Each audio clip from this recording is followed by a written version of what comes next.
បងប្អូននឹងហើយបងប្អូនយើងជាច្រើនដែលប្រើ True Money វេលុយពីថៃទៅខ្មែរបងប្អូនយើងច្រើនមែនទែនដែលគាត់ឆាតមកសួរហើយគាត់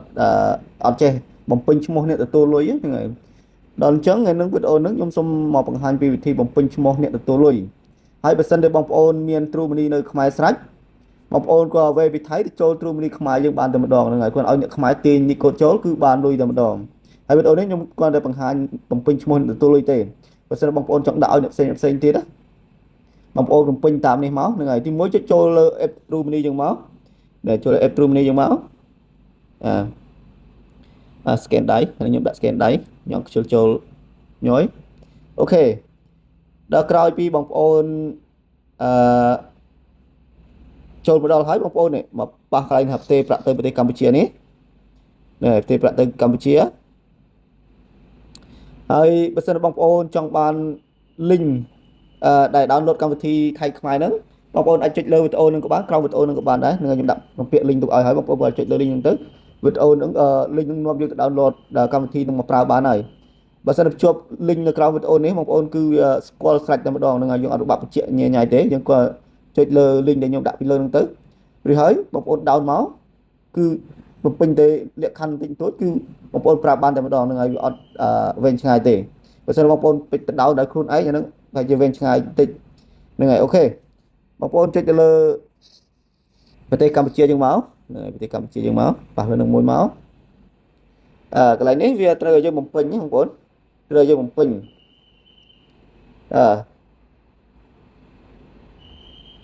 វាត្រូវយើងបំពេញអ្នកដកប្រាក់ហ្នឹងហើយចុចចូលនេះមកគេថាអ្នកបំពេញឈ្មោះអ្នកទទួលហ្នឹងចុចលើនឹងមក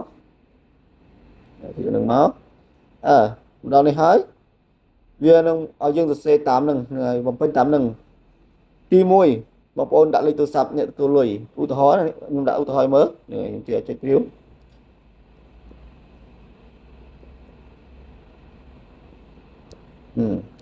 ទី1យើងដាក់ឈ្មោះអ្នកទទួលលុយទី2យើងដាក់ឈ្មោះអ្នកទទួលលុយ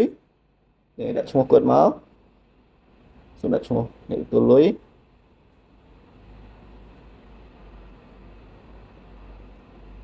ឈ្មោះចេអូខាងលើបន្តិចយើងដាក់ឈ្មោះដាក់នាមតកូលដាក់នាមតកូលអ្នកទទួលនាមតកូលគាត់ឈ្មោះអីដាក់មកមើលតាមតញ្ញាណប័ណ្ណហ្នឹងបងប្អូននេះហើយហើយយើងអូសខាងលើទៀតមកកន្លែងនេះវាឲ្យដាក់លេខអត្តសញ្ញាណប័ណ្ណនឹងសញ្ជាតិរបស់យើងហ្នឹងអញ្ចឹងបងប្អូនវាយលេខអត្តសញ្ញាណប័ណ្ណមកនេះវាយលេខមកប៉ះនឹងវាយលេខមក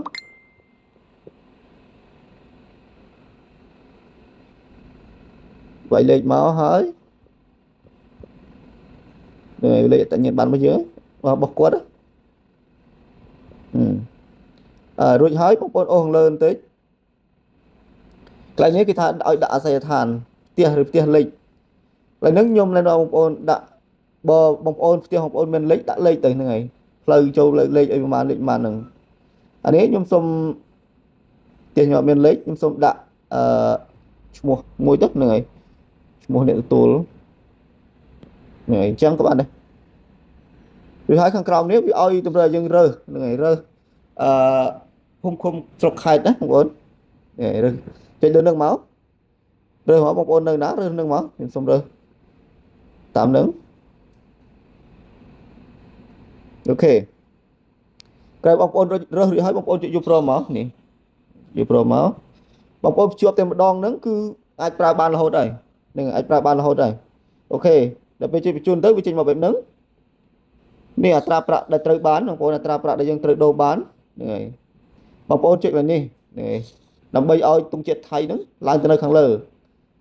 បើសិនជាយើងអត់ចុចឲ្យទង់ជាតិថៃឡើងទៅលើយើងដាក់ទៅវាបានជាលុយខ្មែរទេវាលោតជាលុយខ្មែរឲ្យយើងទេដល់នោះដកបានលុយខ្មែរដែរវាអត់ត្រូវទេហ្នឹងហើយដល់អញ្ចឹងជាកន្លែងហ្នឹងមកនេះឃើញទង់ជាតិថៃឡើងលើហើយដល់អញ្ចឹងយើងអាចវាយលុយបាតបានហើយវាយលុយបាតទៅវាគុណលុយខ្មែរឲ្យយើងនៅក្រោមនេះតែម្ដងណាហ្នឹងហើយអូខេពេលយើងដាក់លុយឧទាហរណ៍ដាក់លុយ ចាប់ពី100បាតចាប់ពី10000បាតចាប់ពី50បាតទៅដាក់បានហើយហ៎ចាប់ពី50បាតទៅដាក់បានហើយរួចហើយបងប្អូនត្រូវចុចបន្តណានឹងចុចបន្តមកចុចបន្តនេះរួចយើងក៏ចុចយូរព្រមទៀតមកឃើញទេនឹងជាការស្រេចហើយដល់អញ្ចឹងបើសិនបងប្អូនបញ្ជូនទៀតវានឹងចេញលេខកូដដែលយើងដកលុយហើយនេះចំនួនលុយយើងដែលវាប្រាប់ហ្នឹងបងប្អូននេះហើយឥឡូវតែខ្ញុំបានវិញទេខ្ញុំគ្រាន់តែបំពេញឲ្យបងប្អូនមើលទេហើយបងប្អូនបើសិនតែបងប្អូនចង់បាន link បងប្អូនចុចទៅលើវីដេអូហ្នឹងទៅក្រោមវីដេអូហ្នឹងទៅនឹងឲ្យរកមើលទៅឃើញ link ប៉ះលើ link ទៅដោនកម្មវិធីនឹងបានហើយភ្ជាប់រួចពឹបក្រុមហ៊ុនវាស្គាល់ហ្មងថាpro link ហ្នឹងខ្ញុំបានសុំពីក្រុមហ៊ុនមកថាដើម្បីដាក់ក្រោមវីដេអូដើម្បីឲ្យអ្នកចុចទៅគាត់ស្គាល់ថៃខ្មែរតែម្ដងអូខេ